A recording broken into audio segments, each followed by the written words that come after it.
Hello students, welcome to Scope Plus. मैं हूं आपकी मैथ्स एजुकेटर जोहा।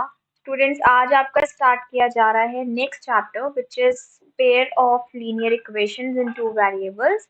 और आज हम देखेंगे इस चैप्टर की फर्स्ट एक्सरसाइज के। आपको पता ही ये सारे सॉल्यूशंस एग्जाम्पलर के हैं। सो फर्स्ट एक्सरसाइज आपकी बेस्ड है मल्टीपल चॉइस क्वेश्चंस पे। सो आज इस एक्सरसाइज में हम सारे एमसीक्यूज सॉल्व करेंगे, ठीक है। बट बिफोर दैट कुछ सैम्पल क्वेश्चन देख लेते हैं जैसा कि हर बार करते हैं। So first sample question is this: the pair of equations, two equations are given to you, one is this another is this, has options are one solution, two solutions, infinitely many solutions or no solution. So आपको बताना है कि आपके जो दो pair of equations given है इनके कितने सॉल्यूशंस पॉसिबल हैं। सो आपने अगर अपने चैप्टर को थॉरली पढ़ा हुआ है तो सारे फॉर्मूले आपको अच्छी तरीके से पता होंगे। फॉर्मूले कहना नहीं चाहिए, कंडीशंस कहना चाहिए कि आपको सारी कंडीशंस पता होंगी। सो अभी हम सबसे पहले क्या करते हैं, हम सबसे पहले इन दो इक्वेशंस को अपनी general pair of linear equation से कंपेयर कराएंगे। और हमारी general pair of linear equation मैं अभी फर्स्ट टाइम लिख रही हूँ, बट मैं हर बार नहीं लिखूंगी, ठीक है। सो ये आपको अपने दिमाग में मेंटली करना पड़ेगा। So first pair of linear equation आपकी जनरल क्या होती है, ax1 plus by1 is equals to, आपका क्या हो जाता है, आपका कोई भी कांस्टेंट हो जाता है लाइक c1। दूसरी हो जाती है आपकी ax2। अब यहाँ पे ax2 नहीं करेंगे, a1 b1 कर लेते हैं, बिकॉज यहाँ पे भी a करेंगे तो सेम हो जाएगा। तो ये हो जाएगा b2 y2 is equals to c2, ठीक है। when you will compare, this is the general pair of equation। जो आने वाली पूरी एक्सरसाइज में मैं दोबारा नहीं लिखूंगी, आप अपने दिमाग से करिएगा, ठीक है, कि कंपेयर करा के a1 a2 और b1 b2 की वैल्यू क्या आ रही है, because a1 a2 b1 b2 c1 c2 ही पूरे एक्सरसाइज में मैटर करते हैं। सो ऑन कंपैरिजन हमें क्या मिलेगा, लेट्स सी हमें क्या मिलता है on comparison. So on comparison we got a1 is equals to 5, b1 is equals to minus 15, c1 is equals to 8, okay। and second equation को compare किया तो a2 is equals to 3, b2 is equals to minus 9, and at last c2 is equals to 24 by 5, ठीक है। अब हम सबसे पहले क्या चेक करें, इन तीनों के रेशियोज को चेक करेंगे, ठीक है। सो हम चेक करने जा रहे हैं a1 अपॉन a2 का रेशियो क्या आएगा, दैट इज 5/3। फिर हम चेक करेंगे b1 अपॉन b2 का रेशियो क्या आएगा, दैट इज -5/-9 डिविजिबल है बिल्कुल। सो हम इसे डिवाइड कर देंगे, हमें मिला 5/3। उसके बाद हम चेक करेंगे c1/c2 का रेशियो, ठीक है, जो क्या हो जाएगा 8/24/5 का 5 ऊपर चला गया, 8 से ये डिविजिबल है जो कि हो गया 5/3। ना अब हम क्या देख रहे हैं, हमने यहाँ से ये देखा कि a1 upon a2 is equals to b1 upon b2 is equals to c1 upon c2। अब ये किसकी कंडीशन है, ये कंडीशन है उस पेयर ऑफ लीनियर इक्वेशन की जो कि क्या होती है, कोइंसिडेंट होती है, and that is it has infinitely many solution, ठीक है। तीन सॉल्यूशंस होते हैं आपके। एक होता है, चलिए यहाँ पे थोड़ा सा ब्रीफ रिविजन कर लेते हैं। एक होता है आपका नो सोल्यूशन। अब नो सोल्यूशन कब पॉसिबल है, नो सोल्यूशन तभी पॉसिबल है जब आपकी दोनों लाइंस क्या हो, पैरेलल हो, है ना। उसी केस में कोई सोल्यूशन नहीं आएगा भाई, वो कहीं इंटरसेक्ट ही नहीं करेंगे। फिर दूसरा आपका कहाँ होता है, दूसरा आपका होता है इंटरसेक्टिंग के केस में। अब आपको खुद ही पता होगा कि इंटरसेक्शन कितनी टाइम्स होता है, दो लाइन का इंटरसेक्शन एक ही टाइम तो होता है, एक ही पॉइंट पे तो होता है।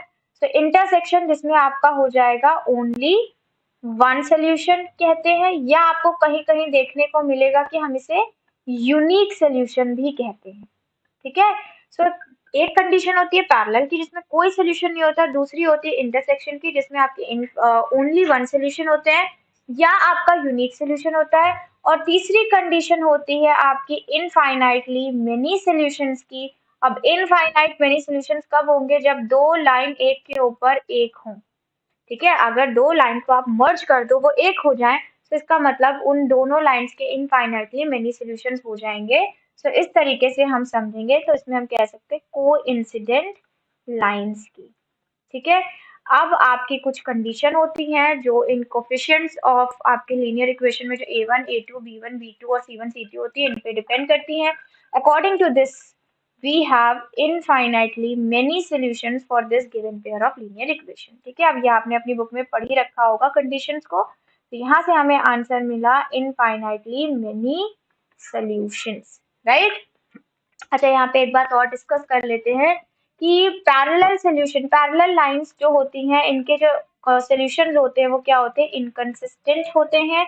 बाकी आपके इन दोनों के सॉल्यूशंस क्या होते हैं, कंसिस्टेंट होते हैं, बिकॉज उसमें कोई ना कोई सॉल्यूशन होता है, सो दे आर कंसिस्टेंट, एंड इसमें कोई सॉल्यूशन नहीं होता है, सो दे आर इनकंसिस्टेंट। ठीक है, अब इसके अलावा ये जो दो तीन बातें मैंने आपको बताई, इसके अलावा इस एक्सरसाइज में कुछ भी नहीं है, सिवाय हाँ बस आपको कंडीशन में कोई कंफ्यूजन नहीं होना चाहिए कि कौन किसके बराबर होता है, किसका रेशियो किसके बराबर नहीं होता है। ठीक है, चलो अब हमारा यहाँ पे आंसर सी दिखा रहा है और हमने निकाला infinitely many solution, so you can see here yes see ही हमारा इनफाइनाइटली मेनी सॉल्यूशन है। ओके, चलिए आगे बढ़ते हैं। आगे आपका सेकेंड क्वेश्चन आ गया, the sum of digits of a 2 digit number is 9। Okay, अब आपको पता ही है 2 डिजिट नंबर आपको कैसे लेना होता है। So first you will write down let the 2-digit number be, ठीक है, 10x plus y। ओके, अब आपको बोल रहा है कि जो दो डिजिट्स है सम के, तो मतलब 2 डिजिट में जो दो डिजिट्स है ना उनका नंबर, उनका सम है 9, और अगर हम 27 ऐड कर देते हैं इस नंबर में तो जो डिजिट्स है वो रिवर्स हो जाती हैं। सो आप बताओ कि नंबर क्या होगा। ठीक है, सो अब आपको देखो ये क्वेश्चन ना अगर एमसीक्यू में आता है तो मैं आपको ट्रिक बता रही हूँ कैसे करना है, कुछ नहीं करना है, नीचे कोई सोल्यूशन ही नहीं करना है। फिर अगर आपके एमसीक्यू में आता है, देखो साफ क्वेश्चन कह रहा है दोनों डिजिट का सम 9 है, 9 आ रहा है क्या यहाँ पे, नहीं आ रहा है, यहाँ 9 आ रहा है, हाँ आ रहा है, यहाँ 9 आ रहा है, हाँ आ रहा है। ठीक है, दो ऑप्शन मिल रहे हैं 9 के, यहाँ पे भी आ रहा है। अब दूसरी कंडीशन पे आ जाए, पहला ऑप्शन तो गलत हो गया, कह रहे हैं अगर 27 ऐड कर दो तो नंबर क्या हो जाता है, रिवर्स हो जाता है। तो नंबर बताओ क्या है। ठीक, अगर यहाँ पे 27 ऐड कर दे तो क्या नंबर रिवर्स हो रहा है, हो जाता है आपका 99। रिवर्स हुआ क्या, नहीं हुआ। यहाँ पे अगर 27 ऐड कर दे तो क्या हो जाता है, 7 3 10 6 2 8 1 9। रिवर्स हुआ क्या, ये भी नहीं हुआ। यहाँ अगर 27 ऐड कर दो तो क्या नंबर रिवर्स हो जा रहा है, ये हो जाता है आपका 7 3 7 6 क्या 13 3 2 5 और 6, ये हो गया रिवर्स। तो कौन सा ऑप्शन सही है, ऑप्शन नंबर डी सही है। मैं आपको दिखा भी देती हूँ, ऑप्शन डी ही आपका राइट आंसर है। ठीक, लेकिन ये दिमाग हमें कब लगाना है भाई, जब ये क्वेश्चन आपका एमसीक्यू में दिया हो। लेकिन अगर बाई चांस ये क्वेश्चन एमसीक्यू में ना पूछा जाके सब्जेक्टिव में पूछ लिया तो आप क्या करोगे, तब आप कैसे दिमाग लगाओगे, तब तो हमारे पास एक ही रास्ता बचता है कि हम इसका सोल्यूशन करें। ठीक है, सो ऐसे तो मैंने आपको बता दिया कि भाई दिमाग लगा के भी बिना टाइम बचाए, टाइम बचा के हम ये काम कर सकते हैं, लेकिन अगर ये आ गया सोल्यूशन में तब हम क्या करेंगे, तो हम उसके लिए समझते हैं। ओके, तो सबसे पहले आप एज्यूम कर लो कि भाई जो हमारा दो डिजिट का नंबर है ना वो कौन है, 10x प्लस वाई। अब इसमें दो डिजिट्स कौन है, इसमें डिजिट्स हैं x plus y. So write down according to question, ठीक है, x plus y is equal to 9, this is the first equation, and according to question only, question कह रहा है कि अगर 10x प्लस वाई में 27 को ऐड कर दो तो नंबर रिवर्स हो जाता है, तो ये क्या हो जाएगा, 10y प्लस एक्स हो जाएगा 10x प्लस वाई की जगह। ये हो गई आपकी दूसरी इक्वेशन। अब हम इन दोनों इक्वेशंस को सॉल्व करेंगे। अब आपको पता है साइमल्टेनियसली लीनियर इक्वेशन को सॉल्व करने के हमारे पास तीन मेथड है, लेकिन लास्ट ईयर आपके पैंडेमिक की वजह से जो सिलेबस रिवाइज हुआ था उसमें हम लोगों का क्रॉस मल्टीप्लिकेशन वाला मेथड हटा दिया गया था, right. So now we have only two methods. One is elimination method and the second is substitution. So it depends on you. ये आपके ऊपर पूरी तरीके से डिपेंड करता है कि आप कौन से मेथड को इजीली समझते हो और उससे लगाना चाहते हो। ठीक है, चलिए अब इसे हम सिंप्लीफाई कर ले थोड़ा, तो ये हो जाएगा 10x plus y plus 27 minus 10y minus x is equal to 0। ठीक है, अब आगे क्या हो जाएगा, ये हो जाएगा आपका 9x minus 9y plus 27 is equal to 0। फिर क्या हो गया, फिर ये हो गया 9 x minus y is equal to minus 27 and last में आपको क्या मिला, एंड क्यों लिखा मैंने, दिस इम्प्लाइज, ठीक है, ये हो जाएगा x minus y is equal to minus 3. This is equation number third. Now we will solve first and third equation by the method of elimination. ठीक है, equation first and third, equation first and third, ठीक है, हमें क्या मिलेगा, we get. ठीक है, अब एलिमिनेशन लगाओ, सब्स्टिट्यूशन लगाओ, तुमसे उससे कोई मतलब नहीं आप क्या लगाते हो, मैं एलिमिनेशन लगा रही हूँ. क्यों लगा रही हूँ कि देख रही हूँ y और y के साइन अपोजिट हैं, तो जब हम इसे ऐड करेंगे ये एलिमिनेट हो जाएगा.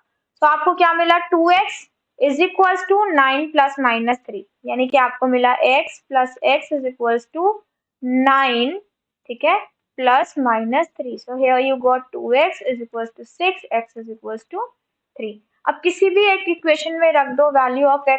ठीक है, so putting value of x in first equation.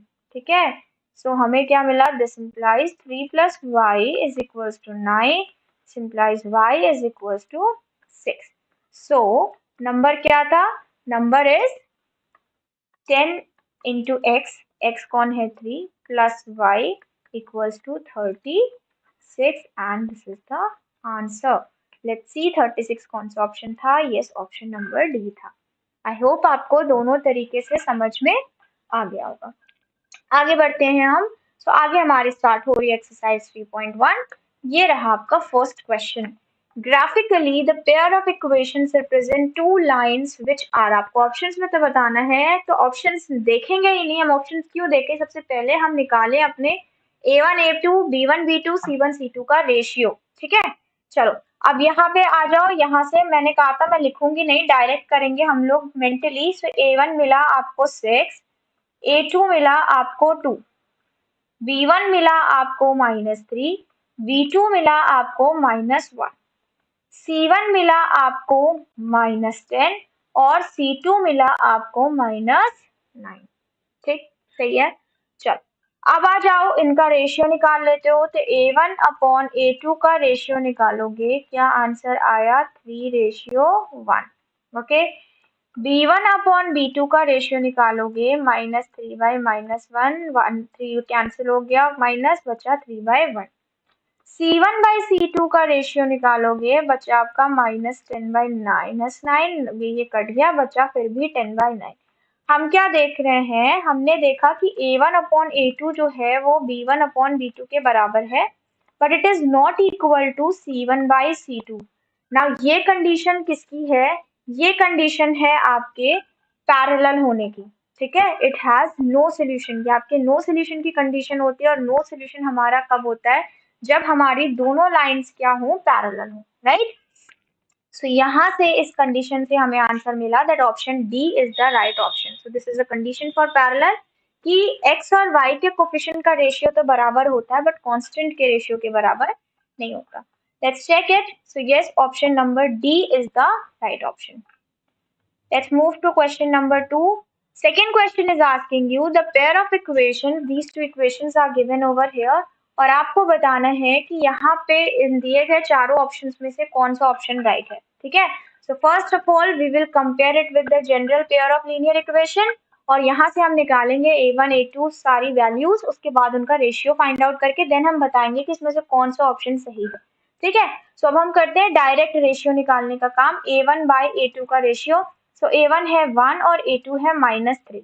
ठीक, इसके बाद हम निकालते हैं B1 बाई B2 का. तो B1 है आपका 2 और B2 है आपका -6. ये सिंप्लीफाई हो सकता है बिकॉज कॉमन फैक्टर है 2. तो यहाँ पे आपका आंसर आया 1 अपॉन -3. राइट, इसके बाद हम निकालते हैं C1 बाई C2 का रेशियो. तो ये हो जाएगा आपका 5/1. करेक्ट. अब हमने क्या देखा, हमने देखा कि A1 बाई A2 और B1 बाई B2 का रेशियो सेम है, बट C1 बाई C2 के रेशियो के बराबर नहीं है. सो लास्ट क्वेश्चन भी ऐसा ही था. वो कंडीशन किसकी थी, पैरेलल की थी, और पैरेलल के केस में कोई सोल्यूशन नहीं होता है. सो ऑप्शन नंबर डी आपका यहाँ पे राइट ऑप्शन होगा. ठीक है, इसे चेक कर लेते हैं. So yes, option D is the right one. Next question, if a pair of linear equations is consistent, मैंने अभी आपको वीडियो के स्टार्टिंग में ही बताया, रिवाइज करवाया, कंसिस्टेंट कब होती है, जब किसी पेयर ऑफ लीनियर इक्वेशन के एक सोल्यूशन हो या बहुत सारे सॉल्यूशंस हो, तब वो pair of linear equation consistent होती है। तो यहाँ पे क्वेश्चन पूछा है then lines will be parallel. अब देखो पैरेलल के केस में तो कोई सोल्यूशन ही पॉसिबल नहीं है, तो हम कैसे कह सकते हैं कंसिस्टेंट? सो फर्स्ट ऑप्शन तो बिल्कुल ही गलत हो गया। ऑलवेज कोइंसिडेंट, कोइंसिडेंट का मतलब होता है इनफाइनाइटली मेनी सॉल्यूशंस, ठीक है, ये भी मैंने आपको बताया कि कोइंसिडेंट का मतलब कि लाइन के बहुत सारे सॉल्यूशंस होंगे, इनफाइनाइटली मेनी सॉल्यूशंस। सो ये ऑप्शन पॉसिबल है। आगे इंटरसेक्टिंग और कोइंसिडेंट, तो इंटरसेक्टिंग का मतलब क्या हो जाता है? इंटरसेक्टिंग का मतलब हो गया, सेम ही मतलब है कि कोइंसेक्ट इंटरसेक्टिंग हो गया आपका कि एक पॉइंट पे मिलेगा, यानी कि यूनिक सोल्यूशन होगा इस केस में, ठीक है, क्योंकि जब दो लाइंस इंटरसेक्ट करती हैं तो सिर्फ एक ही पॉइंट पे करती है। तो यहाँ पे आपको वन सोल्यूशन मिला और यहाँ पे आपको मिल गया इनफाइनाइट सोल्यूशंस, ठीक। सो दोनों कंडीशन और ये दोनों कंसिस्टेंट होते हैं। फिर आपको मिला ऑलवेज इंटरसेक्टिंग। अब देखो हम सिर्फ ऑलवेज इनफाइनाइटली मेनी सॉल्यूशंस पे तो टिक नहीं कर सकते, क्यों? क्योंकि आपको पता है कि इंटरसेक्टिंग में भी ऐसा होता है, ठीक है, सिर्फ कोइंसिडेंट में नहीं होता। तो ऑलवेज कोइंसिडेंट और ऑलवेज इंटरसेक्टिंग ये दोनों ऑप्शंस आपके गलत हो जाएंगे, सिर्फ आपका सी ऑप्शन सही होगा जो दोनों के लिए बात कर रहा है कि हाँ मेनी सोल्यूशन के केस में भी कंसिस्टेंट होता है और एक सोल्यूशन के केस में भी कंसिस्टेंट होता है। Let's check the answer. So yes, the answer is C option. Okay, next question number 4, यहाँ पे आपसे बात करी जा रही है कि दो जो पेयर ऑफ इक्वेशन है, एक है y इक्वल्स टू 0 और एक है y इक्वल्स टू -7। अब बताइए कि इसके एक सोल्यूशन होंगे, दो होंगे, बहुत सारे होंगे या कोई सोल्यूशन ही नहीं होंगे? तो इस क्वेश्चन को हम समझेंगे with the help of graph, ठीक है। सो ये हो गई हमारी y axis, this is our x axis. Okay, ना यहाँ पे आपको क्या करना है, y इज इक्वल्स टू 0 की लाइन ड्रॉ करिए। 0 कहाँ होता है? ये होता है, ठीक है। अब y इक्वल्स टू 0 की लाइन कैसे ड्रॉ होगी? y इक्वल्स की 0 की लाइन हो जाएगी आपकी ये ऐसे, ठीक है, जो 0 से पास होगी। उसके बाद आपसे क्वेश्चन बोल रहा है y is equals to -7, y is equals to -7 की लाइन भाई नीचे के एक्सिस, y के एक्सिस में नीचे बिलो ओरिजिन आपका माइनस आता है, तो हम एज्यूम कर लेते हैं चलो माइनस यहाँ पे आया -7 समथिंग, तो ये आपको पॉइंट मिला। सो y इज इक्वल्स टू -7 की लाइन कैसी होगी? ऐसी होगी, ठीक है। सो क्या ये दोनों लाइंस कहीं पे भी इंटरसेक्ट कर रही है? कहीं नहीं कर रही है। ये दोनों लाइंस कैसी हैं? ये दोनों लाइंस एक दूसरे के पैरेलल हैं and also parallel to x axis, ठीक है। सो अगर ये एक्स एक्सिस के पैरेलल एक दूसरे के पैरेलल है तो इनका कोई सोल्यूशन एग्जिस्ट करेगा नहीं, इनका कोई सोल्यूशन नहीं होगा। So according to the question the answer should be no solution, ठीक है। चेक करें इसका आंसर। सो आंसर आपका डी ऑप्शन है। आगे बढ़ते हैं। So the pair of equations x is equals to a, y is equals to b graphically represents line, ठीक है। अब आपको ये बताना है कि x equals to कुछ a है वैल्यू, y equals to कोई वैल्यू है b। अगर इन्हें हम ग्राफ पे रिप्रेजेंट करते हैं तो क्या ये पैरेलल होंगी या ये इंटरसेक्टिंग होंगी या ये कोइंसिडेंट होंगी? इनमें से कौन सा ऑप्शन सही होगा? सो चलो हम सबसे पहले एज्यूम कर लेते हैं कि ये हमारा ग्राफ है, this is the x axis and this is the y axis. अब यहाँ पे कोई वैल्यू है x पे a और यहाँ पे कोई वैल्यू है y पे b, ठीक है। जब x is equal to a का लाइन आपका ग्राफ ड्रॉ करोगे तो वो एक स्ट्रेट लाइन होगी जो a से पास आउट करेगी और पैरेलल किसके होगी? y एक्सिस की होगी। सिमिलरली जब हम y is equal to b के लिए ग्राफ ड्रॉ करेंगे तो y इक्वल टू b की लाइन कैसी होगी? एक स्ट्रेट लाइन होगी जो पैरेलल होगी x एक्सिस के। अब हम क्या देख रहे हैं कि ये दोनों लाइंस आके इस एक पॉइंट पे इंटरसेक्ट कर रही हैं, ठीक है। अब हम इसका कोऑर्डिनेट लिख सकते हैं, बिल्कुल लिख सकते हैं। आपको पता है कोऑर्डिनेट में सबसे पहले हमें x एक्सिस का लिखना होता है, फिर y एक्सिस का। तो x का है a, y का है b। तो हमने क्या देखा, ये दोनों pair of linear equations intersect कर रही हैं कौन से कोऑर्डिनेट पे? a b पे। सो दैट मींस आपका ऑप्शन नंबर डी यहाँ पे क्या हो जाएगा? सही हो जाएगा। चेक कर ले इस आंसर को। So yes, answer D is the right one. Next देखते हैं, for what value of k, कौन सी वैल्यू है k की जिसपे ये दोनों इक्वेशंस आपको कोइंसिडेंट लाइंस दे। सो कोइंसिडेंट लाइंस कैसी लाइंस होती हैं? जिसके बहुत सारे सोल्यूशन होते हैं, या आप कह सकते हो इनफाइनाइटली मेनी सोल्यूशंस, ठीक है। अब आपको बस पता क्या होना चाहिए? पता होनी चाहिए इनफाइनाइटली मेनी सोल्यूशंस की कंडीशन, जो कि क्या होती है? इसकी कंडीशन होती है a1 upon a2 is equals to b1 upon b2 is equals to c1 upon c2। ये होती है आपकी कंडीशन इनफाइनाइटली मेनी सॉल्यूशंस की, ठीक है। अब इसी की हेल्प से हम लोग निकालेंगे k की वैल्यू, ठीक। अब जब आप जनरल पेयर ऑफ इक्वेशन से अपने इसको कंपेयर करोगे तो a1 आपको क्या मिला? 3, A2 आपको क्या मिला 6, ठीक। B1 आपको क्या मिला -1 और B2 आपको क्या मिला -k, ठीक है। अब यहाँ से देखो आपको 2 मिल गए, अभी हम इसी से यूज करके निकाल ले, चाहो तो आप इन दोनों को भी यूज करके निकाल सकते हो, ठीक है। दोनों से सेम आंसर आएगा, अभी हम इससे यूज कर रहे हैं। तो यहाँ से आपको क्या मिला, माइनस माइनस एलिमिनेट हो गया, 3 डिवाइड कर देगा 2 को, so you got the value of k is equal to 2. So which option according to this question, option C is the right one.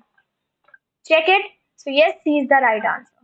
Next question, if the lines given by these two equations are parallel, question पहले ही बता रहा है कि ये जो दो lines आपको दी गई है ना, ये पैरेलल है। अब पैरेलल का मतलब इनका कोई सोल्यूशन होगा नहीं। अब अगर इनका कोई सोल्यूशन नहीं होगा तो सबसे पहले आपको क्या याद होनी चाहिए, इसकी कंडीशन याद होनी चाहिए। So according to no solution A1 upon A2 is equals to B1 upon B2 but it is not equals to C1 upon C2, ये होती है कंडीशन पैरेलल की। आगे क्वेश्चन बोल रहे हैं k की वैल्यू निकालिए। So now compare these equations with the general equation. So you have the value of A1. A1 क्या हो जाएगा 3, A2 क्या हो जाएगा 2, B1 आपका क्या हो जाएगा 2k and C1 B2 आपका क्या हो जाएगा 5, ठीक है। अब इसे हम सॉल्व करते हैं, आपको क्या मिला 15 is equals to 4k। यहाँ से आपको k की फाइनल वैल्यू मिलेगी विच इज व्हाट 15/4। अब हमारे ऑप्शन में ऑप्शन सी है 15/4, इसे चेक कर लेते हैं।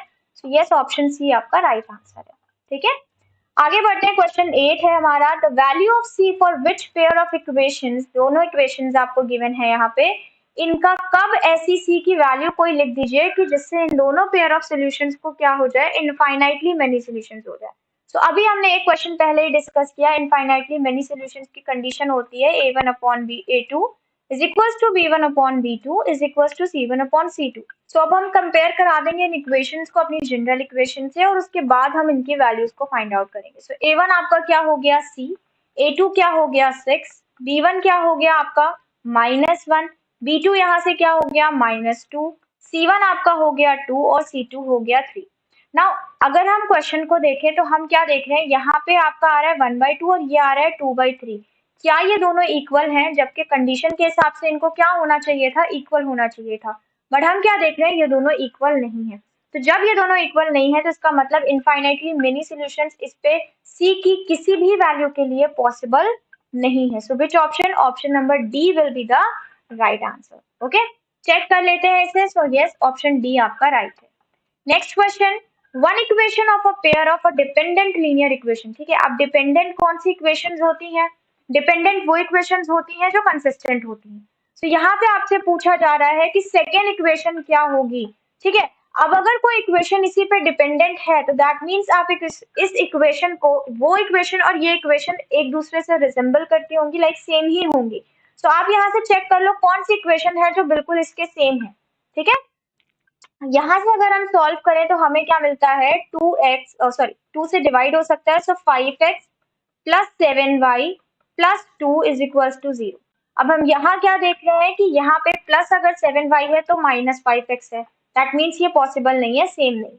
यहाँ पे अगर हम इसको चेंज करें तो ये हो जाता है -5x माइनस 7y और +2 is equal to 0। Again what we saw कि दोनों निगेटिव आ रहे हैं, यहाँ पे एक ही निगेटिव है, ये भी ऑप्शन पॉसिबल नहीं है।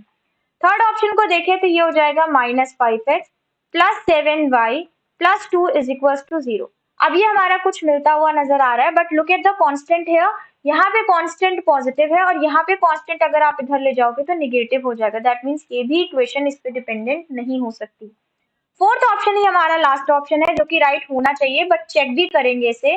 तो ये हो जाएगा आपका 5x minus 7y is equal to -2। अब इसे हम कुछ इसकी तरह बना लें, तो माइनस को इधर ट्रांसफर कर देते हैं, तो ये हो गया -5x plus 7y is equal to 2। So this is the right option. मतलब दो इक्वेशंस अगर डिपेंडेंट है तो जब आप उन्हें बिल्कुल मतलब उनमें कोई कॉमन फैक्टर ना हो, या आप कह सकते हो कि ये पूरी इक्वेशन बिल्कुल एक दूसरे की सेम होंगी, दो डिपेंडेंट इक्वेशन सेम होती हैं, ठीक है।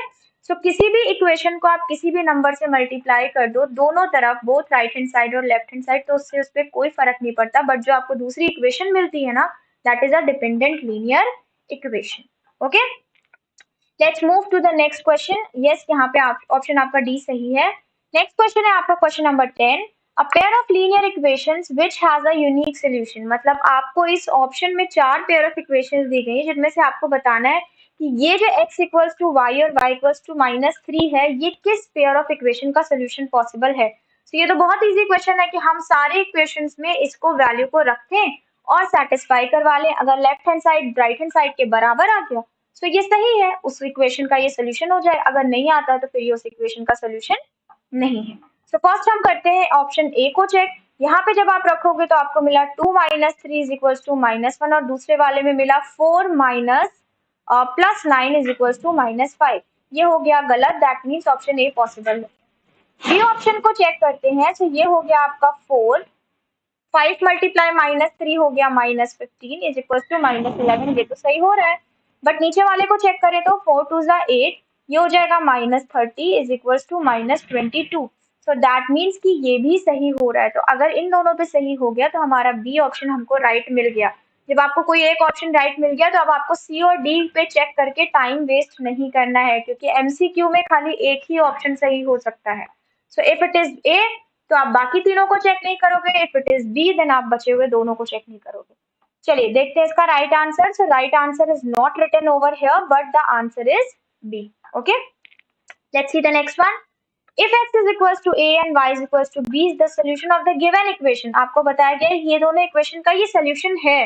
सो अब आप बताओ कि a और b की वैल्यू क्या होगी। अगर ये सोल्यूशन है तो ये सोल्यूशन उन वैल्यूज को रखने पे कंडीशन सेटिस्फाई करेगी, ये हम जानते हैं। तो x की जगह रख दीजिए a और y की जगह रख दीजिए b इज इक्वल टू 2। ये हो गई हमारी फर्स्ट इक्वेशन। दूसरा में रख देते हैं तो ये हो जाएगा a plus b is equal to 4। This is your second equation. ठीक है, अब हम एलिमिनेशन मेथड को यूज करते हैं, दैट मींस हम इसको प्लस कर दें। हमें क्या मिला 2a is equals to 6। This gives you the value of a is equals to 3। ठीक है, अब आपको b निकालना है, किसी भी एक इक्वेशन में निकाल लो, लाइक यहाँ रख देते हैं। So 3 + b is equals to 4 and you get the value of b is equals to 1। ठीक है, सो a मिला 3, b मिला 1। कौन सा ऑप्शन सही है? ऑप्शन नंबर सी आपका सही है। चेक करें। So yes, option number C is the right one. ठीक है, आगे देखें। सो नेक्स्ट है आपका question 12। Arun has only ₹1 and ₹2 coins with her। ठीक है, अरुण कोई बच्चा है जिसके पास 1 और 2 रुपए के कॉइन्स हैं। अगर उसके पास टोटल नंबर ऑफ कॉइन्स हैं 50 and amount of money, sorry Aruna, it was written Aruna over here. So उसके पास अगर टोटल हम मनी की बात करें तो पैसे अगर काउंट करते हैं तो 75 रुपीज है, कॉइन्स अगर काउंट करते हैं तो 50 है। ठीक, सो आपको बताना है कि कितने 1 और 2 रुपीज के कॉइन्स हैं उसके पास। ठीक है, अब देखो, एक तो ट्रिक ये हो जाएगी कि आप ऑप्शन से इसको निकालो, और दूसरा हो जाएगा कि अगर बाय चांस आपको ऑप्शंस ना दिए हो तब आप कैसे निकालोगे। ठीक है, सो अगर 1 रुपीज के कॉइन्स 35 हैं और 2 रुपीज के कॉइन्स 15 है, तो 2 रुपीज के कॉइन्स कितने, फिर टोटल 2 रुपीज में पैसे कितने हो गए? 30। 30 + 35 75 नहीं आ रहा है, ये ऑप्शन गलत है। इस पे आ जाओ। 35 + 2 रुपीज क्या है, तो टोटल पैसे हो गए 40। 40 + 35, यही ऑप्शन आपका सही होगा। हम चेक भी कर सकते हैं पहले, ऑप्शन नंबर बी। ओके,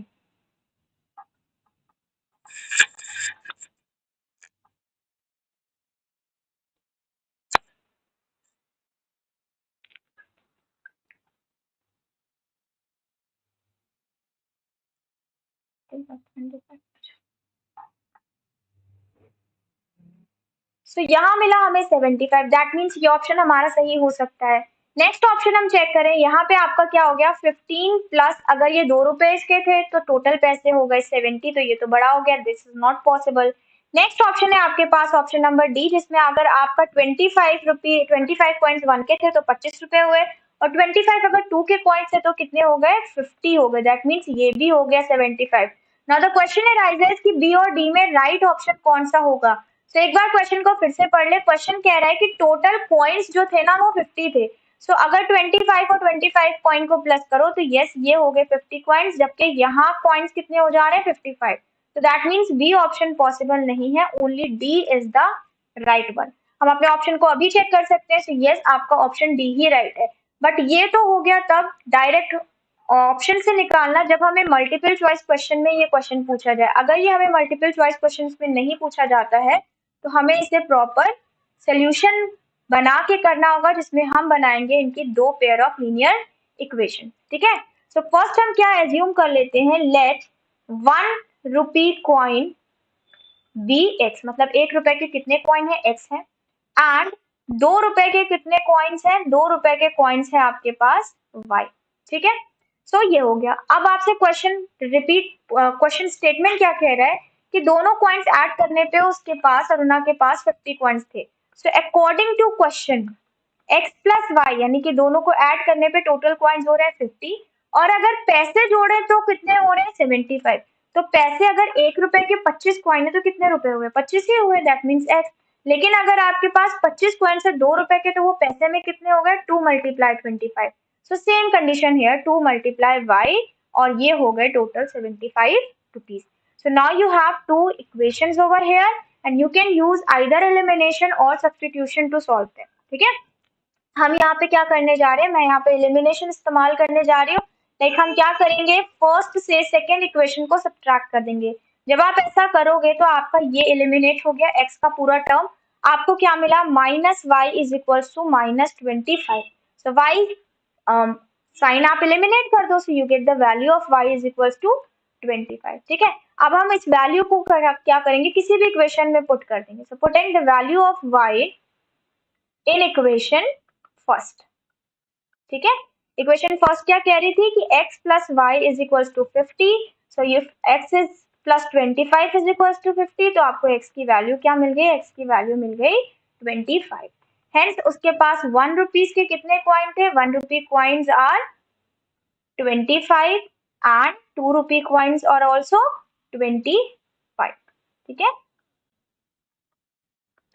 सो ये हो गया कंप्लीट सोल्यूशन। ठीक है, इसके आगे देखते हैं कौन सा नेक्स्ट क्वेश्चन है। So we have this last question, the father's age is 6 times his sons age. Question कह रहा है फादर की एज जो है वो सन की एज के 6 टाइम्स। अब इस तरीके की क्वेश्चन ना जैसे स्टेटमेंट पढ़ा करो उसी टाइम स्टेटमेंट इसकी इनकी इक्वेशंस बनाना फ्रेम करना शुरू कर दिया करो, वरना पूरा पढ़ने के बाद आप कंफ्यूज हो जाओगे। सो फर्स्ट लाइन में इसने क्या कहा कि जो फादर की एज है वो 6 टाइम्स है सन की एज की।